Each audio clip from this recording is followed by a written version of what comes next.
The Army saw off Leeds-based Milford Marlins, running in 8 tries, the first coming inside 10 minutes, as Michael Hoyle burst clear, rounded the fullback to canter home for a converted score. The match wasn't without its flashpoints, and soon after the opening try, the visitors were reduced to 12 men. Marlins prop John Elkington and George Clark from the Army were involved in a scuffle. The referee and his 2 touch judges conferred with the Marlins man sent to the sin bin. The Army would add a penalty to their total to lead 8-0. It was during the period they were down a player that Milford played their best rugby. Quick hands saw Mark Judge squeeze over at the corner for an unconverted try. Minutes later, and restored to a full complement, the Yorkshireman again threatened. On this occasion, the odd-shaped ball conspired against the Forces side as it bounced kindly into the arms of Dwayne McRae to claim a converted try and put his team in front 10 points to 8.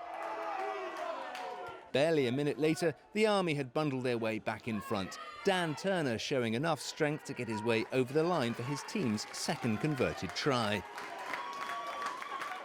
Gradually, the Army were beginning to pull away. Another penalty followed before they put some width on the ball for a third try.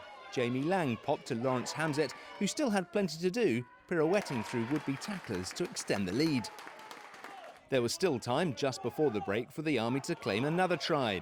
Hamzett given the chance to run from deep, cruising past the Marlins defence, putting the militarymen 26 points to 10 up. The second half saw the Army take total control of the tie. Milford needed to be first on the scoreboard, but it was their hosts who added a 5th try. Peter Holmes enjoyed the bounce of the ball for an easy score under the posts. Matters went from bad to worse for Milford. As their hopes of staying in the cup evaporated, so too did their discipline. A succession of infringements left the referee little option but to reach for his card collection. One yellow was quickly followed by another before being upgraded to red after some unsavoury backchat, and they were down to 11 men.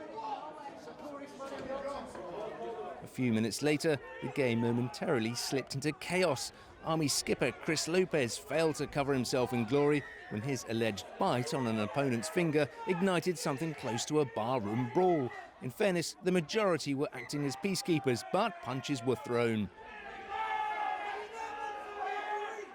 Once calm had been restored, Spain international Lopez saw red, with Milford's Elkington hot on his heels, having received his marching orders too.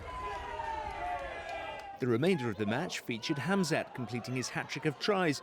Having scored from close quarters, the halfway line, he then produced a scorching length of the pitch effort, outpacing the defence to put the Army out of Milford's reach. Holmes was then on hand to claim his second try, Marcus Mercer putting his teammate clear to go in at the corner.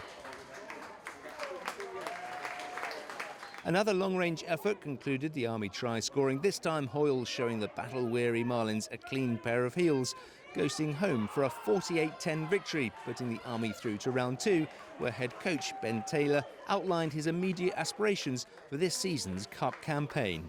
I'm just hoping for a home draw. I'm hoping to get all my players back.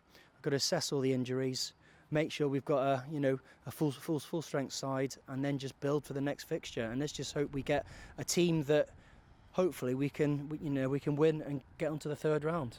The Army find out who they face next when the second round draw takes place on Wednesday. Julian Evans, Forces News, Aldershot.